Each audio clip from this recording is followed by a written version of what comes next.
नमस्कार साथियों, स्वागत है आपका अपने YouTube चैनल पोटेंशियल तैयारी पर। साथियों, आज मैं फिर एक बार आपके लिए जी के मॉक टेस्ट 17 नंबर लेकर आया हूं। इसका सुपर फास्ट रिवीजन, जिसमें 30 क्वेश्चन आपके लिए हैं जो परीक्षाओं में बहुत ही महत्वपूर्ण होने वाले हैं। और वीडियो को लाइक और शेयर अवश्य कर दीजिए। चलिए साथियों, चलते हैं पहले प्रश्न की ओर। पहला प्रश्न है, उज्जैन का प्राचीन काल में क्या नाम था? विकल्प दिए हैं तक्षशिला, अवंतिका, इंद्रप्रस्थ और शूरसेन। साथियों, इस प्रश्न का सही उत्तर रहेगा विकल्प बी, अवंतिका। अवंतिका के नाम से उज्जैन को प्राचीन काल में जाना जाता था। उज्जैन वर्तमान में मध्य प्रदेश का एक प्रसिद्ध शहर है। यहाँ महाकाल मंदिर भी है। अगला प्रश्न है, नेताजी सुभाष चंद्र बोस को देश नायक किसने कहा था? विकल्प दिए हैं महात्मा गांधी, राम मनोहर लोहिया, रविन्द्रनाथ टैगोर और सरदार वल्लभ भाई पटेल। साथियों, इस प्रश्न का सही उत्तर रहेगा विकल्प सी, रविन्द्रनाथ टैगोर। रविन्द्रनाथ टैगोर ने नेताजी सुभाष चंद्र बोस को देश नायक कहकर पुकारा था। अगला प्रश्न है, निम्न में से किस एक मुगल बादशाह का 2 बार सिंहासनारोहण हुआ था? विकल्प दिए हैं अकबर, जहांगीर, शाहजहां और औरंगजेब। साथियों, इस प्रश्न का सही उत्तर रहेगा विकल्प डी, औरंगजेब। औरंगजेब का 2 बार राज्याभिषेक हुआ था। पहली बार 1658 ईस्वी में हुआ था और दूसरी बार 1659 ईस्वी में हुआ था। पहली बार जब हुआ था तो आगरा में हुआ था और दूसरी बार इसने अपना राज्याभिषेक दिल्ली में करवाया था। अगला प्रश्न है, सिरका निम्न में से किस एक का जलीय घोल है? विकल्प दिए हैं ऑक्जेलिक अम्ल, साइट्रिक अम्ल, हाइड्रोक्लोरिक अम्ल और एसिटिक अम्ल। साथियों, इस प्रश्न का सही उत्तर रहेगा विकल्प डी, एसिटिक अम्ल। सिरके का रासायनिक नाम ही एसिटिक अम्ल होता है। अगला प्रश्न है, कुनैन के अतिरिक्त निम्न में से कौन सी एक शाकीय औषधि मलेरिया के उपचार के लिए प्रयोग की जाती है? साथियों, प्रश्न में जो दिया गया है कुनैन, ये मलेरिया की दवा होती है और ये सिनकोना के वृक्ष की छाल से प्राप्त की जाती है। यहाँ बात की जा रही है कुनैन के अतिरिक्त और कौन सी शाकीय औषधि है मलेरिया के प्रयोग के लिए। तो साथियों, इस प्रश्न का सही उत्तर रहेगा विकल्प ए, आर्टीथर। आर्टीथर का प्रयोग मलेरिया में किया जाता है। अगला प्रश्न है, उत्तर प्रदेश में जैन एवं बौद्ध दोनों धर्मों का एक पवित्र तीर्थ स्थल निम्न में से कौन सा है? विकल्प दिए सारनाथ, कौशाम्बी, कुशीनगर और देवीपाटन। साथियों, जैन और बौद्ध दोनों धर्मों का एक पवित्र तीर्थ स्थल है, वो है कौशाम्बी। तो विकल्प बी इस प्रश्न का सही उत्तर रहेगा। अगला प्रश्न है, निम्न में से कौन सा एक उत्तर प्रदेश का लोकगीत नहीं है? विकल्प दिए हैं ढोला मारू, रसिया, बिरहा और कजरी। साथियों, इन विकल्पों में से रसिया, बिरहा और कजरी ये तीनों ही उत्तर प्रदेश के लोकगीत हैं। ढोला मारू उत्तर प्रदेश का लोकगीत नहीं है। तो विकल्प ए इस प्रश्न का सही उत्तर रहेगा। अगला प्रश्न है, भारत की सबसे बड़ी जनजाति कौन सी है? विकल्प दिए हैं भील, संथाल, थारू और गोंड। तो साथियों, इस प्रश्न का सही उत्तर रहेगा विकल्प डी, गोंड। गोंड जनजाति भारत की सबसे बड़ी जनजाति है। ये सर्वाधिक जनसंख्या वाली जनजाति है। अगला प्रश्न है, निम्न नदियों में से किसका सर्वाधिक बड़ा जलग्रहण क्षेत्र है? विकल्प दिए हैं नर्मदा, महानदी, कृष्णा और गोदावरी। तो साथियों, गोदावरी नदी है जिसका सबसे बड़ा जल ग्रहण क्षेत्र है दिए हुए विकल्पों में से। तो इस प्रश्न का सही उत्तर रहेगा विकल्प डी, गोदावरी नदी। अगला प्रश्न है, निम्न में से किस जलप्रपात का नया नाम महात्मा गांधी जलप्रपात रखा गया है? विकल्प दिए हैं जोग, हुंडरू, शिव समुद्रम और पुनासा। तो साथियों, इस प्रश्न का सही उत्तर है विकल्प ए, जोग जलप्रपात। यह भारत का सबसे ऊंचा जलप्रपात भी है। हालांकि इससे ऊंचा एक झरना कुंचिकला नाम का है। तो साथियों, जोग जलप्रपात कर्नाटक में शरावती नदी पर स्थित है। इसी का नया नाम है महात्मा गांधी जलप्रपात। अगला प्रश्न है, निम्न में से कौन सा एक स्थान सबसे कम वर्षा प्राप्त करता है? विकल्प दिए हैं बीकानेर, लेह, जोधपुर और मासिन राम। तो साथियों, मासिन राम तो सर्वाधिक वर्षा वाला स्थान है। इस प्रश्न का सही उत्तर रहेगा विकल्प बी, लेह। लेह में सबसे कम वर्षा प्राप्त होती है दिए हुए विकल्पों में से, और लेह को भारत का शुष्कतम स्थान भी कहा जाता है। अगला प्रश्न है, गोमती नदी का उद्गम फुलहर झील है, यह उत्तर प्रदेश के किस जिले में है? तो साथियों, फुलहर झील से निकलती है गोमती नदी, और गोमती नदी ऐसी नदी गंगा की सहायक नदी है जो इसका उद्गम मैदानी भाग है, और यह फुलहर झील उत्तर प्रदेश के पीलीभीत जिले में है। तो विकल्प डी इस प्रश्न का सही उत्तर रहेगा।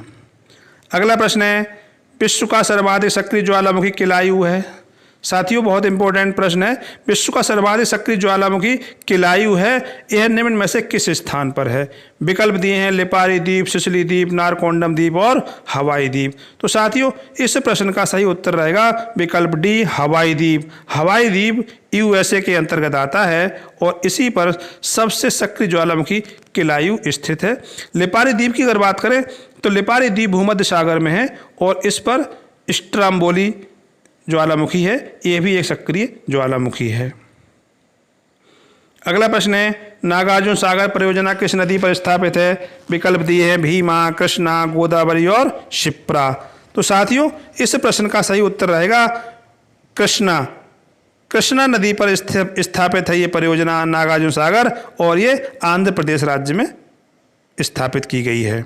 अगला प्रश्न है, स्वतंत्र भारत की प्रथम औद्योगिक नीति किस वर्ष घोषित की गई थी? साथियों, विकल्प दिए हैं 1947, 1948, 1951 और 1990।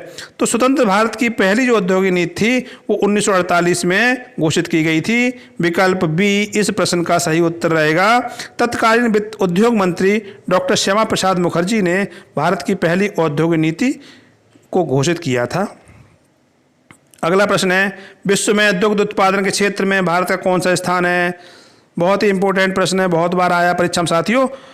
विकल्प दिए हैं प्रथम, द्वितीय, चतुर्थ और पंचम। तो साथियों, भारत का विश्व में पहला स्थान है दूध के उत्पादन में, तो विकल्प ए प्रथम इस प्रश्न का सही उत्तर है, प्रथम स्थान पर है इंडिया। अगला प्रश्न है, क्रांतिकारी संगठन अनुशीलन समिति की स्थापना निम्न में से किसने की थी? विकल्प दिए हैं पी मित्रा, वीसी पाल, वारिंद्र घोष और वीडी सावरकर। तो साथियों, अनुशीलन समिति की स्थापना वारिंद्रनाथ घोष द्वारा की गई थी बंगाल में, तो इस प्रश्न का सही उत्तर रहेगा विकल्प सी वारिंद्र घोष। अगला प्रश्न है, गदर पार्टी की स्थापना 1913 में कहाँ की गई थी? विकल्प दिए हैं New York city, Washington DC, San Francisco और कैलिफोर्निया। तो साथियों, गदर पार्टी की स्थापना 1913 में अमेरिका के सैन फ्रांसिस्को में की गई थी। विकल्प सी इस प्रश्न का सही उत्तर है, और इसकी स्थापना का श्रेय सरदार सोवन सिंह भाखना और लाला हरदयाल को जाता है।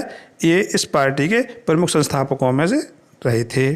अगला प्रश्न है, निम्न में से किसका मूल नाम नरेंद्र नाथ दत्त था? विकल्प दिए हैं स्वामी विवेकानंद, स्वामी दयानंद सरस्वती, श्यामजी कृष्ण वर्मा और नाना साहब। तो साथियों, इस प्रश्न का सही उत्तर है विकल्प ए स्वामी विवेकानंद। स्वामी विवेकानंद का मूल नाम नरेंद्र नाथ दत्त था।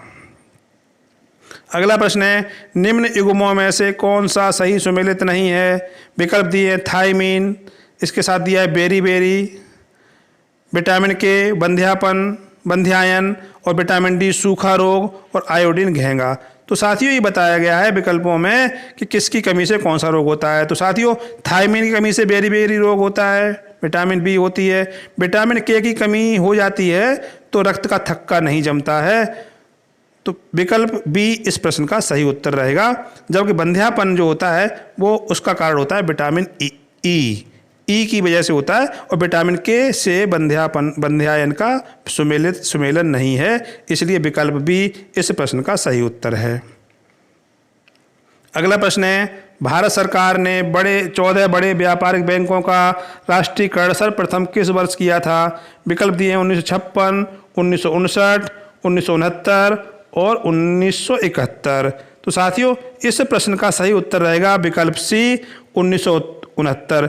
19 जुलाई 1969 को तत्कालीन प्रधानमंत्री इंदिरा गांधी जी ने 14 बड़े व्यापारिक बैंकों का राष्ट्रीयकरण किया था। ये पहले निजी बैंक हुआ करते थे और इनको भारत सरकार द्वारा राष्ट्रीयकरण करके सरकारी बैंक बना दिया गया।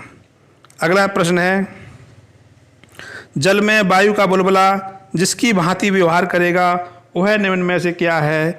विकल्प है उत्तल दर्पण, उत्तल लेंस, अवतल दर्पण और अवतल लेंस। तो साथियों, जल में जो वायु का बुलबुला बनता है वो अवतल लेंस की भांति काम करता है। तो विकल्प डी इस प्रश्न का सही उत्तर रहेगा। अगला प्रश्न है, भारतीय संविधान में न्यायिक पुनरावलोकन की व्यवस्था किस देश के संविधान से ली गई है? विकल्प दिए हैं जर्मनी, यूएसए, यूके और यूएसएसआर। तो साथियों, पूरे विश्व में भारत और अमेरिका यूएसए के संविधान में न्यायिक पुनरावलोकन की व्यवस्था है। तो भारत के इस संविधान में यह व्यवस्था यूएसए के संविधान से ली गई है। विकल्प बी इस प्रश्न का सही उत्तर रहेगा। अगला प्रश्न है, निम्न में से कौन सा एक बौद्ध ग्रंथ 16 महाजनपदों का उल्लेख करता है? विकल्प दिए अंगुत्तर निकाय, मध्यम निकाय, खुद्दक निकाय, दीर्घ निकाय। तो साथियों, 16 महाजनपदों का षोडश महाजनपद का विवरण जो मिलता है वो बौद्ध ग्रंथ अंगुत्तर निकाय में मिलता है। इसके अलावा जैन ग्रंथ भगवती सूत्र में भी 16 महाजनपदों का विवरण मिला है, लेकिन अंगुत्तर निकाय में मिलने वाले जनपदों को, महाजनपदों को अधिक प्रमाणिक माना गया है। तो यहाँ पर सही उत्तर रहेगा विकल्प ए अंगुत्तर निकाय। अगला प्रश्न है, गंगा घाटी में धान की खेती का प्राचीनतम साक्ष्य कहाँ से मिला है? विकल्प दिए हैं शेनुबार, सोहगोरा, कौशाम्बी और लहुरा देवा। तो साथियों, इस प्रश्न का सही उत्तर रहेगा विकल्प डी लहुरा देवा। लहुरा देवा से धान की खेती के, चावल की खेती के प्राचीनतम साक्ष्य मिले हैं। अगला प्रश्न है, द हिमालयन माउंटेनियरिंग इंस्टीट्यूट निम्न में से किस स्थान पर है? विकल्प दिए हैं उत्तरकाशी, देहरादून, दार्जिलिंग और शिलांग। तो साथियों, इस प्रश्न का सही उत्तर है विकल्प सी दार्जिलिंग। दार्जिलिंग में द हिमालयन माउंटेनियरिंग इंस्टीट्यूट की स्थापना की गई है और यहीं पर ये स्थित भी है। अगला प्रश्न है, अमीर खुसरो ने निम्न में से किसके विकास में अग्रगामी की भूमिका निभाई थी? विकल्प दिए हैं ब्रजभाषा, अवधी, खड़ी बोली और भोजपुरी। तो साथियों, इस प्रश्न का सही उत्तर रहेगा विकल्प सी अमीर खुसरो ने खड़ी बोली में अपनी महत्वपूर्ण भूमिका निभाई थी। अगला प्रश्न है, निम्न में से किस राज्य को टाइगर स्टेट भी कहा जाता है? विकल्प दिए हैं उत्तर प्रदेश, कर्नाटक, मध्य प्रदेश और पश्चिम बंगाल।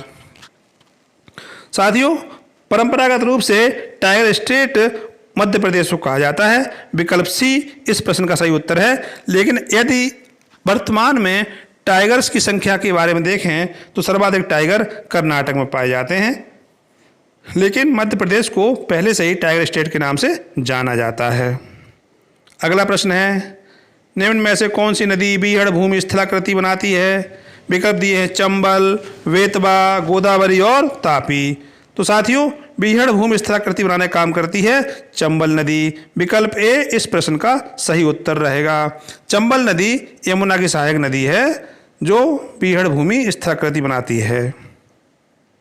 साथियों, अंतिम प्रश्न है, हाल HAL किसके उत्पादन से संबंधित है? विकल्प दिए हैं टेलीकम्युनिकेशन उपकरण, और विकल्प बी में दिया है अंतरिक्ष मिसाइलें, और सी में दिया है युद्ध मिसाइलें, और डी में दिया है वायुयान। तो साथियों, हॉल जो उत्पादन करता है वो वहाँ पर वायुयानों का निर्माण किया जाता है। तो इस प्रश्न का सही उत्तर रहेगा विकल्प डी वायुयान। साथियों, यदि अभी तक आपने चैनल को सब्सक्राइब नहीं किया है तो सब्सक्राइब कर लीजिए और वीडियो को लाइक और शेयर अवश्य कर दीजिए। धन्यवाद।